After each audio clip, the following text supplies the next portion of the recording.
Olá! Hoje a gente vai analisar juntos um material que recebemos sobre aquela operação militar americana contra o Irã, sabe? A Operação Midnight Hammer. A proposta aqui é usar um pouco a filosofia para entender melhor as questões complexas por trás dessa ação toda. Exato. As fontes que a gente tem trazem uma análise que usa, diferentes pensadores para tentar decifrar as motivações, as consequências dessa ofensiva, que foi descrita como a maior contra o Irã desde 79, né? Mirando em instalações nucleares. E logo de cara, o material já aponta uma tensão, né? Oficialmente, foi chamada de cirúrgica e necessária. Mas, segundo a análise, a operação reacendeu todo em debate sobre ética, sobre poder e a validade do direito internacional. Vamos tentar explorar isso um pouco. Bom, o ponto de partida natural para essa discussão, e que o material explora bem, é a doutrina da guerra justa. É um conceito antigo que vem lá de filósofos como Santo Agostinho, Tomás de Aquino. Basicamente, ela coloca critérios, né, para uma guerra ser considerada moralmente aceitável. E quais seriam esses critérios, assim, aplicados a esse caso? Olha, principalmente três: ter uma causa que seja justa, ter esgotado as outras alternativas, as pacíficas, se o último recurso mesmo, e usar uma força proporcional ao objetivo.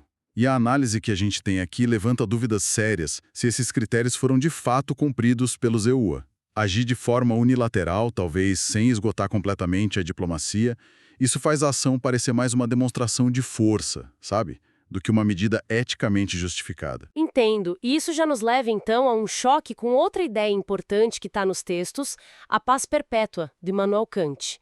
Ele imaginava uma ordem mundial baseada na razão, no direito, na cooperação entre os países, com mediação de organismos internacionais, certo? Sim, exatamente.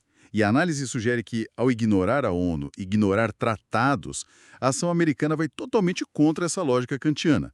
Mostra como essa visão mais idealista do Kant acaba sendo frágil, né? Quando um país poderoso decide agir por conta própria. Isso meio que reativa a desconfiança à lei do mais forte nas relações internacionais. A razão parece que ficou de lado ali. Agora, uma perspectiva bem diferente que o material traz é a do Thomas Hobbes. Ele via as relações entre as nações como um estado de natureza, né? Uma luta constante por poder, por segurança, sem uma autoridade maior para impor ordem. Pois é.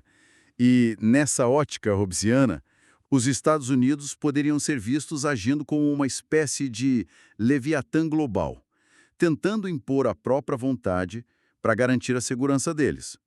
Mas a análise aponta uma ironia interessante aí.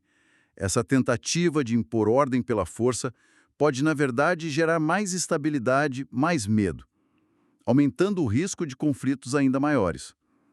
É o tal paradoxo da segurança pela força, entende? Faz sentido.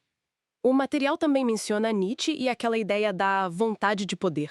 Como isso se aplica aqui? Bom, a análise usa o Nietzsche para questionar se a justificativa moral da ação, tipo, é em defesa da paz ou pela segurança global, não seria só uma máscara, na verdade. Uma forma de esconder interesses mais, digamos, crus. Controle de recursos, vantagens estratégicas ou simplesmente demonstrar domínio, poder.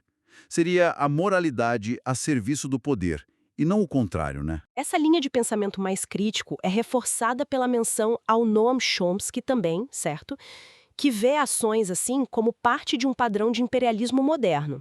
Exatamente. Sob essa perspectiva que está apresentado no material, o ataque não seria um ato isolado, mas sim parte de uma estratégia maior dos Estados Unidos. Uma estratégia para moldar o cenário internacional conforme os próprios interesses, sabe? Mesmo que isso signifique enfraquecer o direito internacional e causar danos humanitários econômicos significativos. Custos que, segundo essa visão crítica, são frequentemente minimizados ou até ignorados. Então tá. Juntando essas peças todas que a análise nos oferece, o que fica? Qual é o quadro geral que emerge disso? Olha, o material sugere que essa operação expõe uma crise bem profunda.